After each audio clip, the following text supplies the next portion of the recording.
This is the Realty Classroom Podcast, episode number 10. Welcome to the show that focuses on helping real estate agents build a bulletproof business plan so that they can sell more properties in less time and live a more fulfilled life. Are you a real estate agent with an entrepreneurial spirit who wants to turn your job into a business without sacrificing your lifestyle, but you just can't seem to find the right plan to help you get there? Well, then you're definitely in the right place. I'm Danny Griffin, the founder of the Realty Classroom and the host of this podcast. And to help you take immediate action to build a better real estate agent business, even if you're a veteran, I've created a free jumpstart course for you over at freeagentgift.com. Let's get started in this episode because today what I want to talk about is the mentors. In the last episode, you'll have to harken back or go listen to the end of it, and you can feel the tone starts to become about becoming a person for others.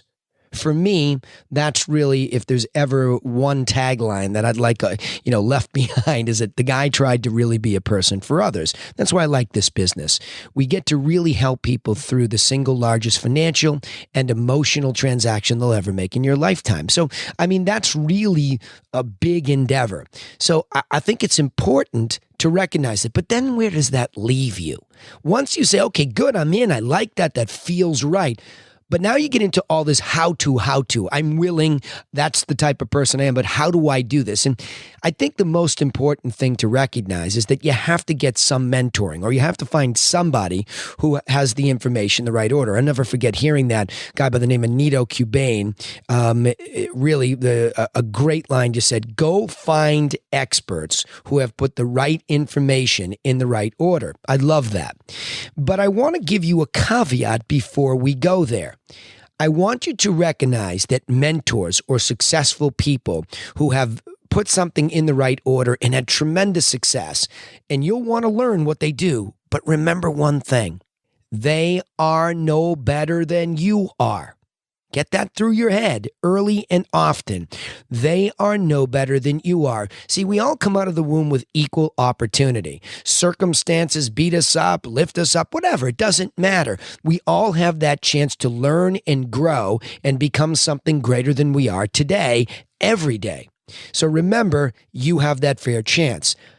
But the first thing I want to share with you is not necessarily the order within which I learned all of this, but rather to chunk it up for you and put it in a better order than I learned it.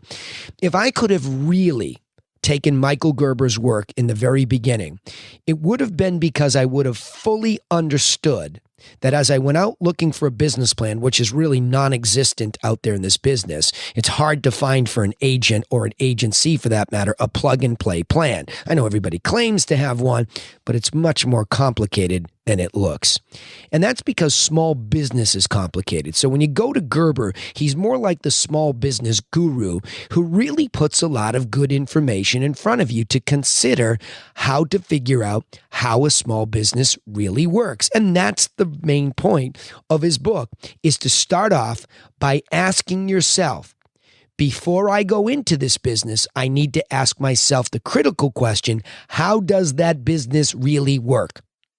And if we would just stop there and ask, how does the real estate agency business really work? It would be the greatest starting point for any planning and resetting yourself. At the end of each year, in the middle of the year, whatever, when you feel lost, it doesn't matter. It is a fabulous anchoring question to keep you focused on trying to figure out the order of things and then memorializing them so that you don't forget them. But there's a challenge in that, because Gerber also talks about this entrepreneurial seizure. You see, the reason why a lot of small businesses, especially real estate agents, teams, agencies are created is because we're refugees from some other structure that we left behind. For me, it's very clear. I went into the finance business and I worked for corporate America in the finance business. And there was a lot that I liked about it, but something was nagging me.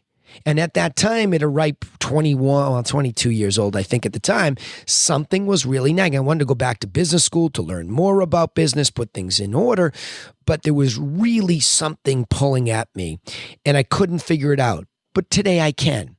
The reason why I believe that I'm relatively unemployable and didn't like that structure is because there was a yearning for creative freedom. And I think Gerber refers to that more particularly as that entrepreneurial seizure. You look around at the world outside you and you say, look, if these businesses can function, I can start my own. And then you get into real estate and you become an agent, and perhaps you say, I can take off and start my own agency. And by the way, don't dismiss me in this conversation if you're an agent or if you're a team leader or if you endeavor to be a broker owner. It doesn't matter. We don't have a choice. We have to ask ourselves, how does the real estate agency business really work in total? Because when you do, then you can figure out what your role is. And this will help a lot of you that are going to try to choose what type of brokerage to go to, because you have to see if they are covering the pieces that you're not willing to. So let's chunk it up. For me, as broker owner, I had to look at this and say, okay, who do I have to become to run one of these small businesses in real estate agency? Well, Gerber lays that out perfectly for us in just 3 beats. 1 is the entrepreneur. 2 is the manager, and 3 is the technician. Now, what he explains is, look, what you're going to screw up here is you're going to have that entrepreneurial seizure where you just want to go and say, look, I have a vision for a business and I'm going to go do the technical work because I already know how that goes. I'm going to help people buy and sell houses.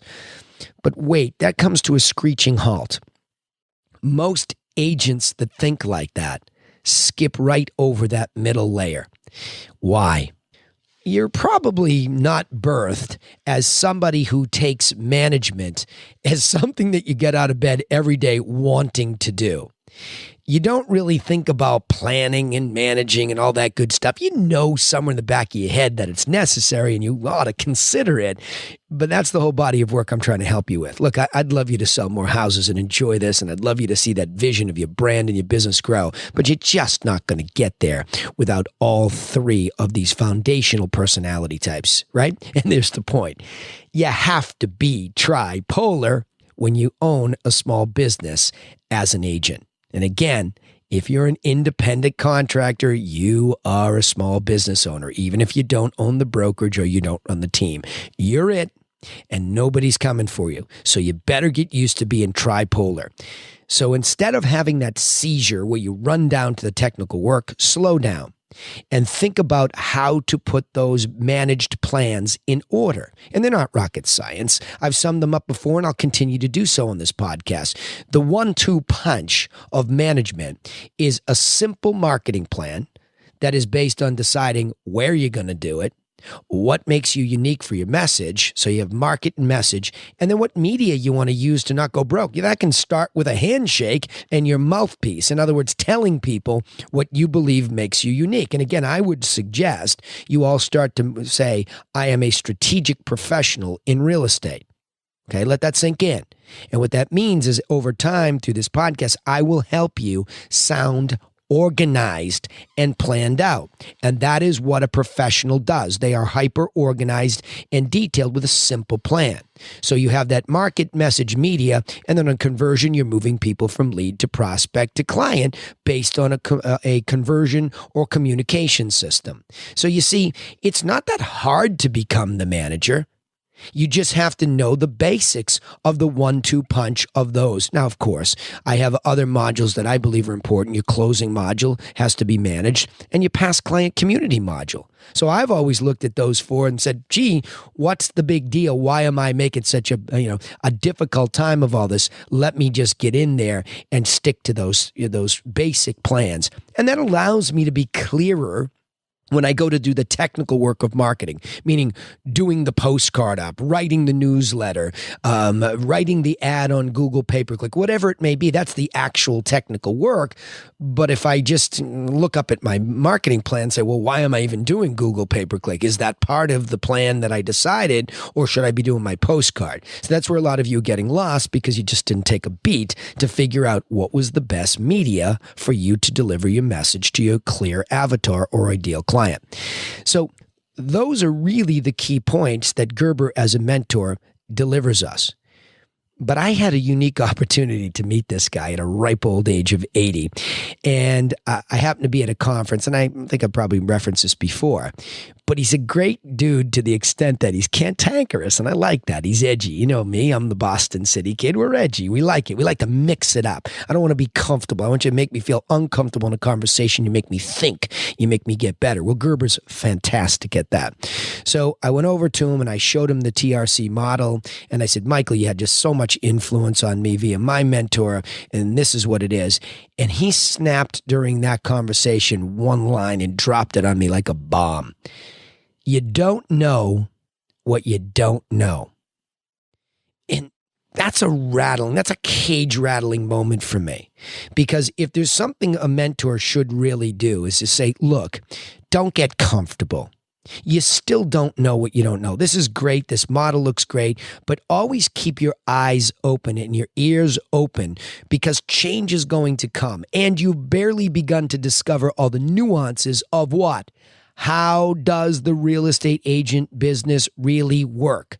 So you really have to keep after that work, okay? So let's chunk this episode up and just say it this way, okay? That the mentors are out there. But remember that as you seek them, they are no better than you. You have these two things, and one is the subconscious mind that you've learned so much already over your life, and you have your intuition that guides you. 1, 2, 1, 2. Trust them. The next point is, I think Gerber's a great place to start when it comes to mentoring. Go read his book, listen to his work, 2 of them. The E-Myth Revisited is the general one, and then he wrote one with the guy that I worked under at Realty Executives, Rich Rector, another good version, The Real Estate Brokerage under the E-Myth label.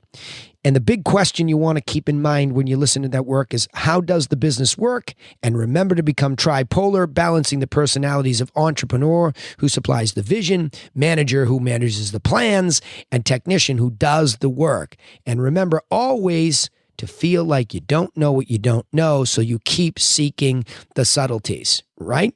So the key point of the entire lesson here is seek the lessons of those who have put the right information in the right order.